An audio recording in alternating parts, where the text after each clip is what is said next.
عمران خان کے 102 کیسز ہیں اور ان 202 کیسز میں ان کو جو فرق ذرائع سے آفر آتی ہے کہ اگر آپ ہمارا کہنا مان لیں تو آپ کے سارے 202 کیسز ایک دن میں ختم ہو جائیں گے.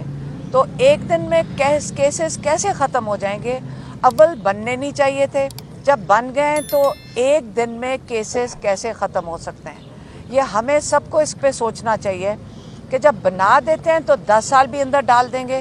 تو قانون اس وقت انصاف جو ہے، جو عمران خان کی کہتے ہیں میری پارٹی ہے تحریک انصاف، اس کا مقصد یہ تھا کہ سارے پاکستان میں جتنے بھی لوگ رہتے ہیں وہ قانون کے اوپر نہ ہوں. اور جب تک ہم قانون کے اندر لوگوں کو نہیں آئیں گے، سب کے لیے ایک انصاف کا نظام نہیں ہوگا، کہتے پاکستان کے آگے ترقی کرنا ناممکن ہے. یہ ایک ان کا پیغام تھا. اور دوسرا انہوں نے آج یہ بھی کہا کہ میری پوری کوشش ہے، اور انہوں نے جو ان کے ساتھ جو لائرز ان کی لسٹ ساتھ لے کر گئے ہیں، وہ باری باری ان کو یہی کہہ رہے تھے کہ میرے جو کارکن ہیں ان کو سیٹیں دینی چاہیے. یہ نہیں ہے کہ وہاں پہ کس کا پیسہ زیادہ ہے.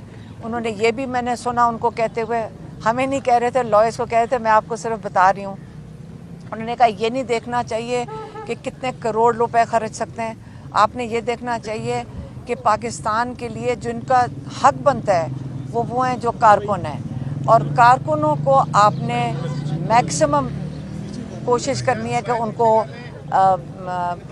یہ ٹکٹس اوارڈ کرنے چاہیے. یہ انہوں نے کہا تھا. آپ نے سوال ضرور پوچھنا ہوگا، یہ انہوں نے ضرور پوچھنا ہے. ہاں یہ بتائیے گا کہ آپ نے کچھ دن پہلے کہا تھا کہ جو سائبر کیس ہے اس سے متعلق برطانیہ اور امریکہ میں بھی کیس فائل کیے جا رہے ہیں، تو اس حوالے سے کوئی پیش رفت ہے؟ کیا کہیں پہ کیس فائل ہوا ہے یا وہ مؤخر ہو گیا؟ مؤخر ہو گیا نہیں، اس کے بارے میں آپ کو جتنا کم بتائیں اتنا بہتر ہے. آپ کو جلد باہر سے پتہ چل جائے گا.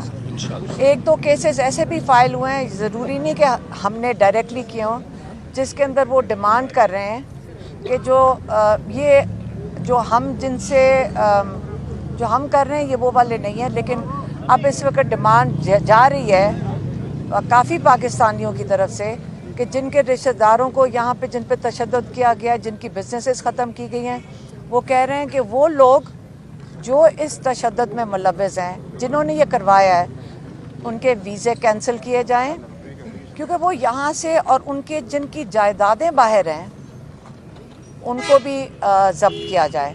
اور یہ صرف پاکستان کے لیے نہیں، اور ملکوں کے لیے بھی یہ ہو رہا ہے کہ جہاں پہ الیکشنز کے اندر دھاندلیاں ہو رہی ہیں، جب یہاں سے لوگ پیسہ لے کے انہی کے ملکوں میں جاتے ہیں جو کہ چیمپئنز ہیں ہیومن رائٹس کے.